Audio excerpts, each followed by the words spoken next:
আমাদের এখন মূল ফোকাস হচ্ছে, আমি আবার তোমাদের সামনে, তোমরা স্বার্থপর হতে পারো কিন্তু আমার পক্ষে সম্ভব না, বাকি যারা এখনো রেস্টে আছে তাদেরকে কিভাবে আমি অনবোর্ড করব সেটা নিয়ে আমরা আলোচনা করতেছি।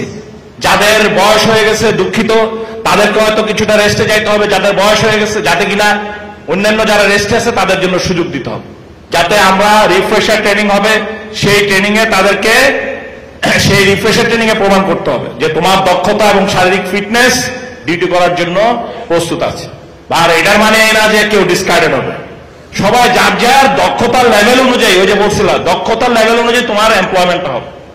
আমি এমন এই যে রূপপুরে বা যেসব সেন্সিটিভ জায়গা, এয়ারপোর্ট, সেসব জায়গায় আমাকে সেভাবে দিতে হবে, আর কোনো জায়গায় স্ট্যাটিক থাকবে না, কারণ ওই যখনই স্ট্যাটিক হয় তখনই বিভিন্ন রকমের অনিয়মের মধ্যে জড়ায় যায়। যারা তাদের জেলার কাছাকাছি যেতে চায়, আমি বলে দিচ্ছি জেলার পার্শ্ববর্তী জেলা টেলা যেগুলোতে আছে সেখানে যাইতে পারবে। এবং আমরা যদি এই যে তোমাদের যে এখন ফিক্সড হয়ে যাচ্ছে, আমরা সফটওয়্যার লক করে ফেলতেছি, লক হয়ে গেলে আমাদের সব আইডেন্টিফিকেশন ভেরিফিকেশন চলে আসতেছে মাশাআল্লাহ। আগে তো হাওয়ার উপরে ভুয়া কাগজপত্র জমা দেওয়া হয়েছে, এই দিন শেষ।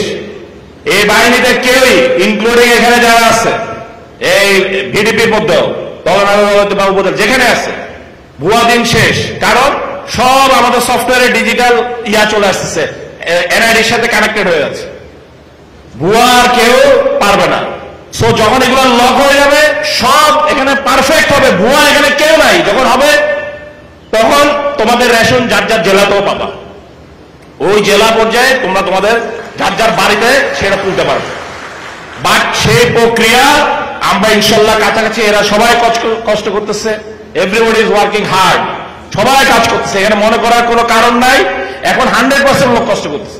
সো তোমাদের কাজ হলো সেই কষ্ট যারা করতেছে তাদের জন্য তোমরা যেন একটা, আমাকে যেন কোথাও কোন মন্ত্রণালয়ে কারো কাছে গিয়ে যেন ছোট হইতে না হয়।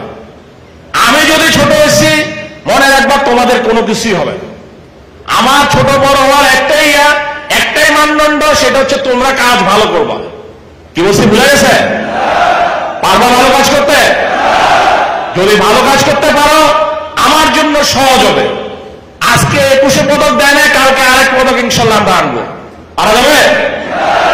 সেভাবে তোমরা তোমাদের যার যার কর্মক্ষেত্রে, তোমাদের জন্য আমি বলে দিচ্ছি কি করতে হবে।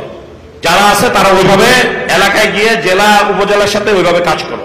যারা উপজেলায় আছো আমি অলরেডি বলে দিচ্ছি, উপজেলার যারা দায়িত্বে আছে তারাও এগুলাকে নিয়ে বের করবে। বসো লোক, আমার ক্লাব দরকার নেই, লোক আগে বসাও, আগে লোক দরকার। কে কোনটা পারবে, অনেকে অনেক ভালো উদ্যোগ নিতে পারে, তাদের দরকার। আমাদের সদস্য যারা, তাদের কেন, কে কালিজিরার তেল বাড়াইতে পারে, কে ইয়ার ওই যে ভোলারিয়া, কালকে সবাই ভোলারিয়াটা খাইছে, ভোলার যে মোলা, হ্যাঁ সবাই এখানে যতজন আসে বলছে যে আনসার ভিডিপির যে সক্ষমতা, বিশেষ করে তোমাদের, সেটা দিয়ে আমরা দেশের বাইরে, আমাকে অনেক উপদেশ, তোমরা দেশের বাইরে নেওয়ার জন্য আমার সাথে ব্যবস্থা করো। আমাদের কাজ হলো তোমাদেরকে সেই প্রভিশন গুলো তৈরি করে দাও, সেই ব্যবস্থাগুলো তৈরি করে দাও। তোমাদের কাজ হচ্ছে এগুলা গ্রাম তৃণমূল পর্যায় থেকে প্রস্তাবনা দিয়ে অবস্থা আছে, এইটাতে আমি করলে আমি পারবো, আমাদের এই গ্রুপটা পারবে, আমাদের এই ক্লাবের মেম্বার যারা তারা পারবে। সেই দিনে এটা আমার কাজ, কিভাবে এটা দেশের বাইরে যাবে না দেশের ভিতরে যাবে। কি বলছে বোঝা গেছে? এই জায়গাটায় আমি ওই বাকি সবার সাথে কাজ করে সমন্বয় করতেছি। ঠিক আছে?